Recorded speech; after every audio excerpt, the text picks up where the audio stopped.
Hello and welcome to my world. I am, of course, Fred Kasdan. 7 nights a week, as you may know, I stream live over on my Twitch channel, the link of which can be found in the description below. With that out of the way, as you can tell, we're talking about one of the video games I featured this past week, or rather, several of which. As with Friday night, I sat down and focused the entire stream around the CastleVania Anniversary Collection, which was released on multiple systems this past year. Uh, Being a PC gamer, obviously the version I was using was the Steam version. The games included the original Castlevania, Castlevania 2, Simon's Quest, Castlevania 3. I get the subtitle off the top of my head. Castlevania 4, aka Super Castlevania. Castlevania The Adventure and Castlevania 2 Belmont's Revenge for both for the Game Boy, Castlevania Bloodlines for the Sega Genesis, and Kid Dracula, which was only released on the I believe it was the Famicom. And last year was the first time that game saw an official release outside of Japan. Um, Overall impression, these are good games. With the exception of Simon's Quest, there's a special place in hell for that particular game. And I'm not going to dedicate a full rant on that. Just you can probably find a better rant, a more articulate one somewhere involving a video game nerd who is quite angry.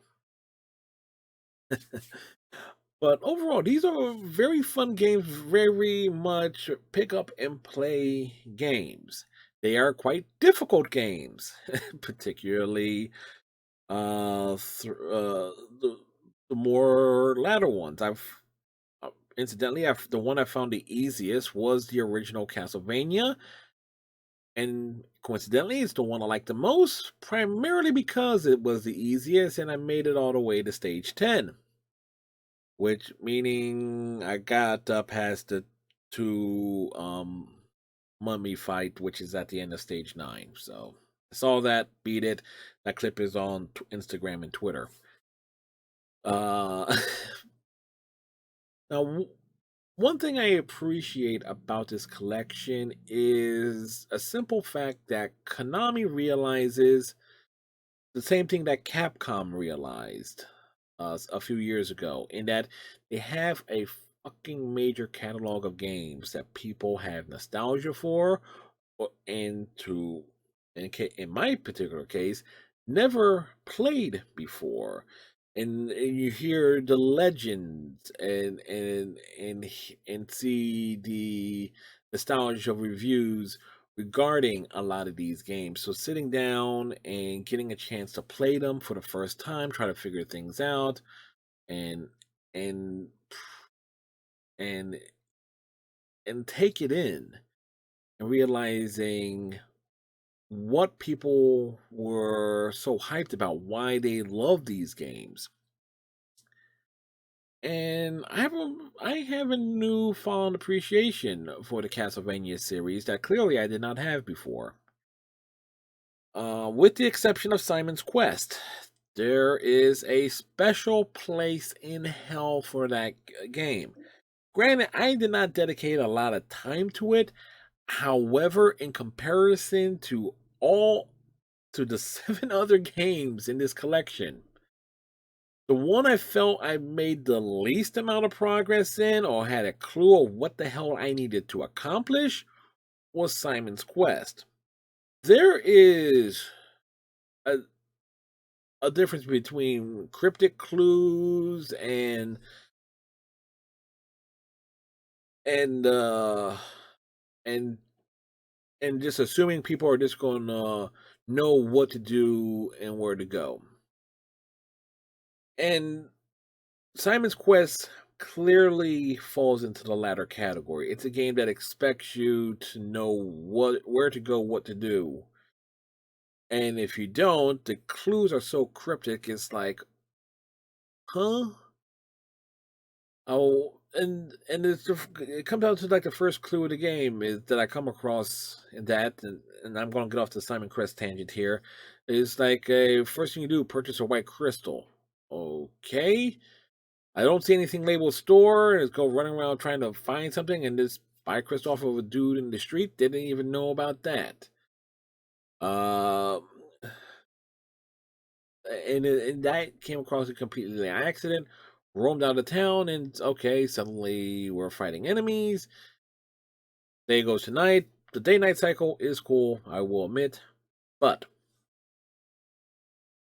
there was no clear objective. And obviously, that game was designed to be more of an action RPG.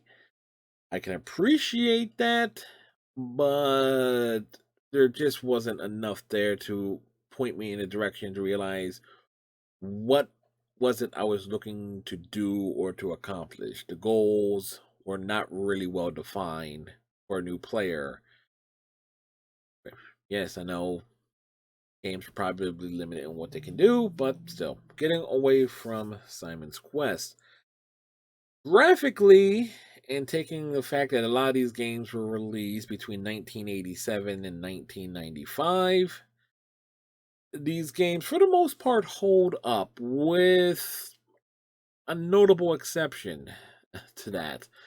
The one that I feel doesn't hold up graphically at all is Super Castlevania 4 for that was originally released on the Super Nintendo. I don't know why it just looked a very ugly game. And maybe because I put it in a wide to fill out my screen, 16 by 9, as you can clearly see. Obviously that's a kid of Kid Dracula, but still, and maybe it distorted the pixels and everything, but I didn't feel that the other games look particularly bad. Again, keeping in mind that the period of time these games came from. But there was something about Super Castlevania 4 that just did not sit quite right with me with how it looked.